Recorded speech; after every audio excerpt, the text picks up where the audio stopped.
بسم اللہ الرحمن الرحیم۔ شروع اللہ کے نام سے جو بڑا مہربان نہایت رحم کرنے والا ہے۔ السلام علیکم پیارے بچوں، نظم ہم پڑھ رہے ہیں نعت کے 2 اشعار ہم اپنے لاسٹ لیکچر میں پڑھ چکے ہیں۔ آج ہم مزید اگلے اشعار کو پڑھیں گے، تو آئیے اس کے شعر نمبر 3 کو دیکھتے ہیں۔ ایک مدت سے بھٹکتے ہوئے انسانوں کو ایک مرکز پہ بلانے کے لیے آپ صلی اللہ علیہ وآلہ وسلم آئے۔ سب سے پہلے ہم اس شعر میں موجود مشکل الفاظ اور ان کے معنی دیکھ لیتے ہیں۔ مدت کے معنی ہے عرصہ، بھٹکتے ہوئے در بدر پھرتے ہوئے، اور مرکز کے معنی ہے وسط درمیان۔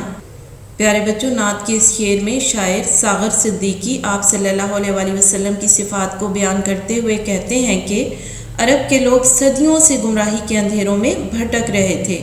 کوئی بتوں کی پوجا کرتا تھا، تو کوئی چاند ستارے یا پھر سورج کی پوجا کرتا تھا، اور کوئی آگ کی پرستش کرنے میں مصروف تھے۔ لوگ شرک اور گمراہی میں مبتلا ہو چکے تھے۔ آپ صلی اللہ علیہ وآلہ وسلم نے آ کر انہیں توحید کی دعوت دی اور انہیں ایک مرکز پر اکٹھا کیا، اور انہیں بتایا کہ اللہ تعالیٰ کی ذات واحد و یکتا ہے، ایک ہے، اسی کی عبادت کرو اور وہی عبادت کے لائق ہے۔ آئیے تو اب اس نعت کے اگلے شعر کو دیکھتے ہیں۔ شعر نمبر 4 ہے۔ ناخدا بن کے امڑتے ہوئے طوفانوں میں کشتیاں پار لگانے کے لیے آپ صلی اللہ علیہ وآلہ وسلم آئے۔ پہلے ہم اس شعر کے مشکل الفاظ اور ان کے معنی دیکھ لیتے ہیں۔ ناخدا کے معنی ہے ملاح، کشتی بان، رہنما، امڑتے ہوئے، جوش میں آئے ہوئے، پار لگانے یعنی کشتیوں کو کنارے لگانے۔ جی پیارے بچوں، نعت کے اس شعر میں شاعر ساغر صدیقی آپ صلی اللہ علیہ وآلہ وسلم کی تعریف بیان کرتے ہوئے، صفات بیان کرتے ہوئے کہتے ہیں کہ آپ صلی اللہ علیہ وآلہ وسلم اس دنیا میں ملاح اور رہنما بن کر طوفان میں پھنسی ہوئی کشتی کو کنارے تک لگانے کے لیے آئے۔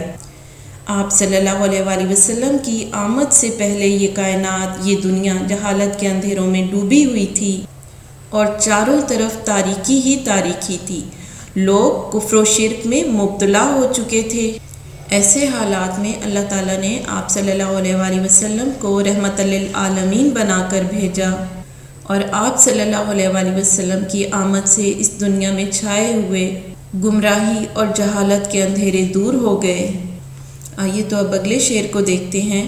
قافلے والے بھٹک جائیں نہ منزل سے کہیں، دور تک راہ دکھانے کے لیے آپ صلی اللہ علیہ وآلہ وسلم آئے۔ پہلے ہم اس شعر کے مشکل الفاظ کو دیکھ لیتے ہیں۔ بھٹک جائیں یعنی راستہ بھول جائیں، اور راہ دکھانا کے معنی ہے رہنمائی کرنا، اور قافلے کے معنی ہے جب مسافر یا تاجر آپس میں مل کر ایک کارواں کی صورت میں سفر کرتے ہیں تو اسے قافلہ کہتے ہیں۔ نعت کے اس شعر میں شاعر ساغر صدیقی کہتے ہیں کہ آپ صلی اللہ علیہ وآلہ وسلم کی تعریف بیان کر رہے ہیں اور صفات بیان کر رہے ہیں، اور قافلہ وہ اس دنیا کے لوگوں کو کہہ رہے ہیں۔ شاعر کہتے ہیں کہ ہمارے پیارے نبی حضرت محمد صلی اللہ علیہ وآلہ وسلم اس دنیا کے لوگوں یعنی اس دنیا کے قافلے کو سیدھا راستہ دکھانے کے لیے آئے، جو کہ راستہ بھول چکے تھے، سیدھے راستے سے بھٹک چکے تھے، اور اس دنیا کا جو قافلہ ہے وہ بہت سی مشکلوں، مصائب اور تکلیفوں میں گھر چکا تھا۔ آپ صلی اللہ علیہ وآلہ وسلم نے آ کر لوگوں کو، قافلے کو ان مصیبتوں سے، ان مشکلات سے باہر نکالا۔ اللہ تعالیٰ نے آپ صلی اللہ علیہ وآلہ وسلم کو اس دنیا میں ہادی بنا کر بھیجا۔ آپ صلی اللہ علیہ وآلہ وسلم نے اس دنیا کے لوگوں کو اپنی تعلیمات کے ذریعے سے درست راستے کی نشاندہی کی، اور انہیں بتایا کہ وہ کون سا ایسا راستہ ہے جس پر چل کر وہ دنیا میں بھی اور آخرت میں بھی کامیابی حاصل کر سکتے ہیں۔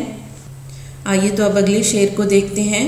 چشم بیدار کو اسرار خدائی بخشے، سونے والوں کو جگانے کے لیے آپ صلی اللہ علیہ وآلہ وسلم آئے۔ پہلے اس شعر کے مشکل الفاظ اور ان کے معنی دیکھتے ہیں۔ چشم کہتے ہیں آنکھ کو، اور بیدار جاگنے والی، چشم بیدار یعنی جاگنے والی آنکھ۔ اسرار کہتے ہیں راز کو، چھپی ہوئی بات کو۔ اسرار خدائی اللہ تعالیٰ کے چھپے ہوئے راز، بھید، بخشے، عطا کیے۔ نعت کے اس شعر میں شاعر ساغر صدیقی آپ صلی اللہ علیہ وآلہ وسلم کی صفات کو بیان کرتے ہوئے کہتے ہیں کہ آپ صلی اللہ علیہ وآلہ وسلم اس دنیا کے لوگوں کو گمراہی کی گہرائیوں سے نکالنے اور انہیں نیکی کا راستہ دکھانے کے لیے آئے۔ آپ صلی اللہ علیہ وآلہ وسلم نے لوگوں کو توحید کا پیغام دیا اور ساتھ ہی آپ صلی اللہ علیہ وآلہ وسلم نے انہیں اللہ تعالیٰ کی ذات کے راز اور بھید بتائے۔ لوگ غفلت کی نیند سو رہے تھے، آپ صلی اللہ علیہ وآلہ وسلم نے آ کر انہیں اس خواب غفلت سے بیدار کیا اور انہیں اللہ تعالیٰ کی ذات کے ایسے ایسے جلوے دکھائے کہ عقل دنگ رہ جاتی ہے۔ اور وہ لوگ جو غفلت میں پڑے ہوئے تھے، جہالت میں ڈوبے ہوئے تھے، کفر و شرک میں مبتلا تھے، انہیں آپ صلی اللہ علیہ وآلہ وسلم نے سیدھا راستہ دکھایا اور ان کے دلوں میں ایمان کی روشنی کو منور کر دیا۔ پیارے بچوں، نظم نعت ہماری مکمل ہو چکی ہے۔ آج کا لیکچر ہمارا یہیں پہ ختم ہوتا ہے۔ اللہ حافظ۔